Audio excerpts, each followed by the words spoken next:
بسم اللہ الرحمن الرحیم۔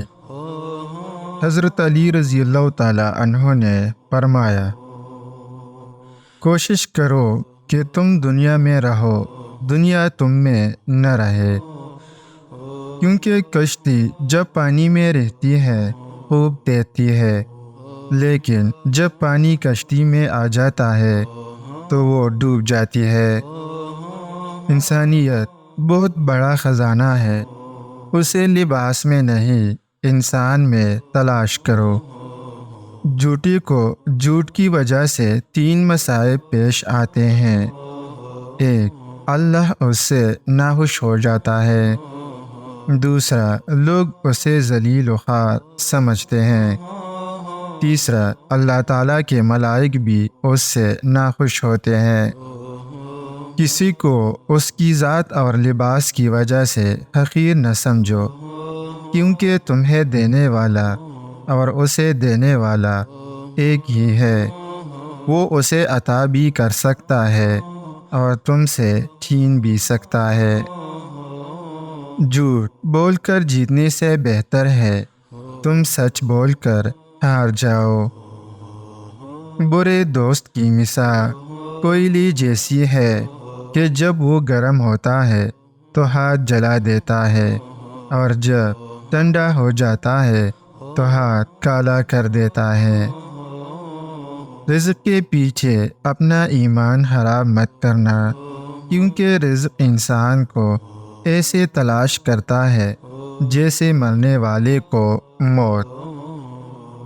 صبح کی نیند انسان کے ارادوں کو کمزور کرتی ہے۔ منزلوں کو حاصل کرنے والے کبھی دیر تک نہیں سویا کرتے۔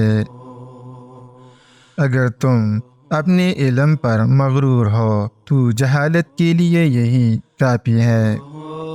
دنیا میں وہی لوگ سربلند رہتے ہیں جو تکبر کے تاج کو دور پھینک دیتے ہیں۔ احمق سے دور رہنا اس کے نزدیک رہنے سے بہتر ہے، اور اس کا خاموش رہنا بولنے سے بہتر ہے۔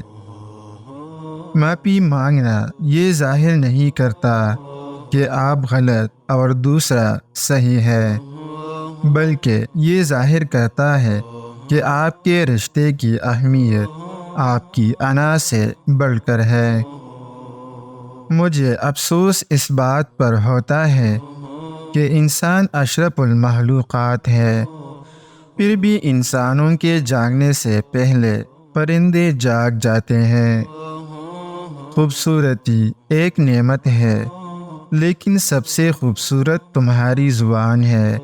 چاہے تو دل جیت لے، چاہے تو دل توڑ دے۔ جو شخص موت کو زیادہ یاد رکھتا ہے وہ تھوڑی سی دنیا پر بھی خوش ہو جاتا ہے۔ اس دنیا میں جو بھی آتا ہے اسے موت کا مزہ چکھنا ہے، اور قبر کی اندھیری کوٹلی میں ضرور جانا ہوتا ہے۔ امیر ہو یا غریب ہو، بادشاہ ہو یا فقیر ہو، اس نے موت کو گلے لگانا ہی ہوتا ہے۔ ہمیشہ میں نے دوسروں سے بھلائی کی، بھروسہ کیا، اعتبار کیا، نیکیاں کی، لیکن بدلے میں مجھے ہمیشہ دکھ اور تکلیف ملے۔ اور جس سے تم پیار کرو اس کے چہرے میں دیکھو، اگر سامنے والے کا چہرہ منحوس نظر آئے تو سمجھ جانا آنے والے وقت میں وہ تمہیں بہت تکلیف اور دھوکہ دے گا۔